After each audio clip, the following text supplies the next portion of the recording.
श्री कृष्ण ने हमें समय समय पर समझाया है कि कर्म का महत्व अत्यधिक है।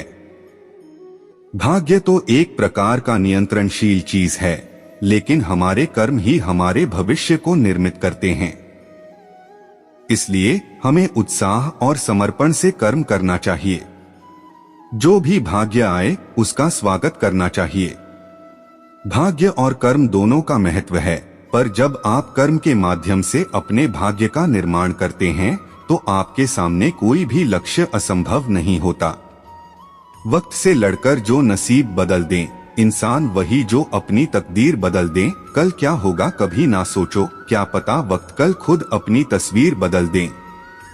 इस दुनिया में दो तरह के इंसान हैं, एक जो यह मानते हैं कि भाग्य वाग्य कुछ नहीं होता और वे कर्म को करने में ही विश्वास करते हैं। दूसरे वे लोग हैं जो भाग्यवादी हैं, यानी उनका किस्मत कनेक्शन में पूरा भरोसा होता है। उनका दृढ़ विश्वास होता है कि जो भाग्य या किस्मत में लिखा है वो हो के ही रहेगा। यानी इंसान कर्म और भाग्य की दो धुरियों में घूमता रहता है और दुनिया से अलविदा हो जाता है। आज का युवा भी यही सोचता है कि बिना कुछ किए ही उसे वह सब कुछ मिल जाए जो वह चाहता है। इस विषय पर अक्सर बहस होती रही है कि आखिर कौन बड़ा है, भाग्य या कर्म। अनंतकाल से ही यह बहस का विषय रहा है कि जीवन में कर्म ज्यादा महत्वपूर्ण है या भाग्य महत्वपूर्ण है। जब अर्जुन ने कुरुक्षेत्र में अपने स्वजनों को युद्ध के लिए अपने सामने खड़ा पाया तो उसका शरीर निस्तेज हो गया, हाथों से धनुष छूट गया, प्राणहीन मनुष्य के समान वह धरती पर गिर गया।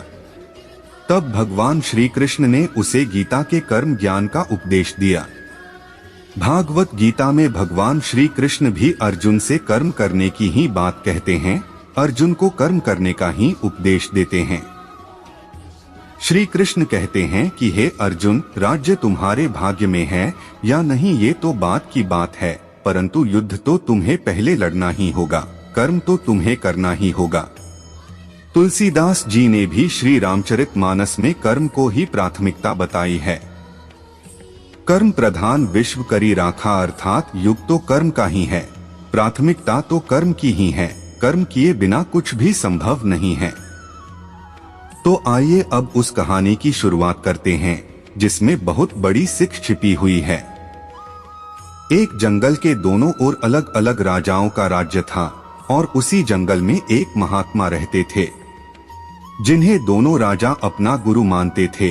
उसी जंगल के बीचों बीच एक नदी बहती थी। अक्सर उसी नदी को लेकर दोनों राज्यों के बीच झगड़े फसाद होते रहते थे। एक बार तो बात बिगड़ते बिगड़ते युद्ध तक आ पहुंची। कोई भी राजा सुलह को तैयार नहीं था, युद्ध तो निश्चय ही था। दोनों राजाओं ने युद्ध से पहले महात्मा का आशीर्वाद लेने की सोची और पहुंच गए जंगल की उस कुटिया में जहां महात्मा रहते थे। पहले एक राजा आया और उसने महात्मा से युद्ध में विजय का आशीर्वाद मांगा। महात्मा ने कुछ देर उस राजा को निहारा और कहा कि राजन, तुम्हारे भाग्य में जीत नहीं दिखती, आगे ईश्वर की मर्जी। यह सुनकर पहला राजा थोड़ा विचलित तो हुआ, फिर उसने सोचा कि यदि हारना ही है तो पूरी ताकत से लड़ेंगे, परंतु यूं ही हार नहीं मानेंगे और अगर हार भी गए तो हार को भी औरों के लिए उदाहरण बना देंगे, परंतु हम आसानी से हार नहीं मानेंगे। यह निश्चय करके वह राजा वहां से चला गया। दूसरा राजा भी जीत का आशीर्वाद लेने महात्मा के पास आया, उनके पैर छुए और विजय श्री का आशीर्वाद मांगा। महात्मा ने उसे भी कुछ देर निहारा और कहा कि बेटा, भाग्य तो तुम्हारे साथ ही है। यह सुनकर राजा तो खुशी से भर गया और वापस जाकर निश्चिंत हो गया, जैसे कि उसने युद्ध तो जीत ही लिया हो। अगले दिन युद्ध का दिन आया। दोनों सेना एक दूसरे के आमने सामने थी और युद्ध का बिगुल बज गया। युद्ध प्रारंभ हो चुका था।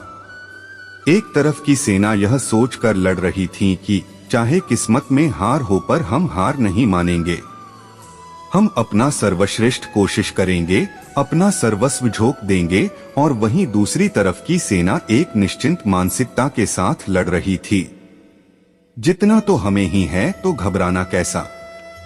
लड़ते लड़ते दूसरी सेना के राजा के घोड़े के पैर का नाल भी निकल गया और घोड़ा लड़खड़ाने लगा, पर राजा ने ध्यान ही नहीं दिया, क्योंकि उसके दिमाग में एक ही बात चल रही थी कि जब जीत मेरे भाग्य में है ही फिर किस बात की चिंता। कुछ ही क्षण बाद दूसरे राजा का घोड़ा लड़खड़ा कर गिर गया, जिससे राजा भी जमीन पे गिर पड़ा और घायल हो गया। वह दुश्मनों के बीच घिर गया। पहले राजा के सैनिकों ने उसे बंधक बना लिया, उसे अपने राजा को सौंप दिया। युद्ध का निर्णय हो चुका था। युद्ध का परिणाम बिल्कुल महात्मा के भविष्यवाणी के उलट था, यानी उल्टा था। निर्णय के बाद महात्मा भी वहां पहुंच गए। अब दोनों राजाओं को बड़ी जिज्ञासा थी कि आखिर भाग्य का लिखा बदल कैसे गया। दोनों ने महात्मा से प्रश्न किया कि गुरुवर, आखिर ये कैसे संभव हुआ। महात्मा ने मुस्कुराते हुए उत्तर दिया, है राजन, भाग्य नहीं बदला, वो बिल्कुल अपने जगह सही है, पर तुम लोग बदल गए हो। उन्होंने विजेता राजा की ओर इशारा करते हुए कहा कि अब आपको ही देखो राजन, आपने संभावित हार के बारे में सुनकर दिन रात एक कर दिया।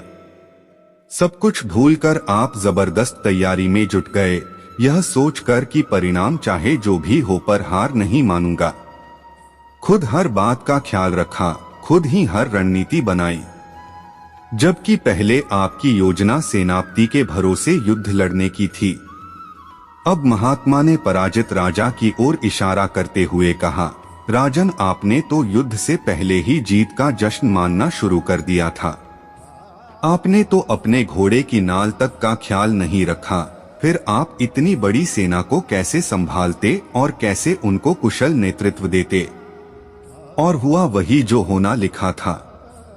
भाग्य नहीं बदला, पर जिनके भाग्य में जो लिखा था उन्होंने ही अपना व्यक्तित्व बदल लिया, फिर बेचारा भाग्य क्या करता। दोस्तों, हमें इस कहानी से यह शिक्षा मिलती है कि भाग्य उस लोहे की तरह वहीं खींचा चला जाता है जहां कर्म का चुंबक हो। हम भाग्य के अधीन नहीं हैं, हम तो स्वयं भाग्य के निर्माता हैं।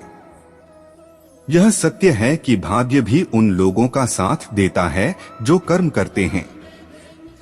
किसी खुरदरे पत्थर को चिकना बनाने के लिए हमें पत्थर को रोज घिसना पड़ेगा। ऐसा ही जिंदगी को समझें।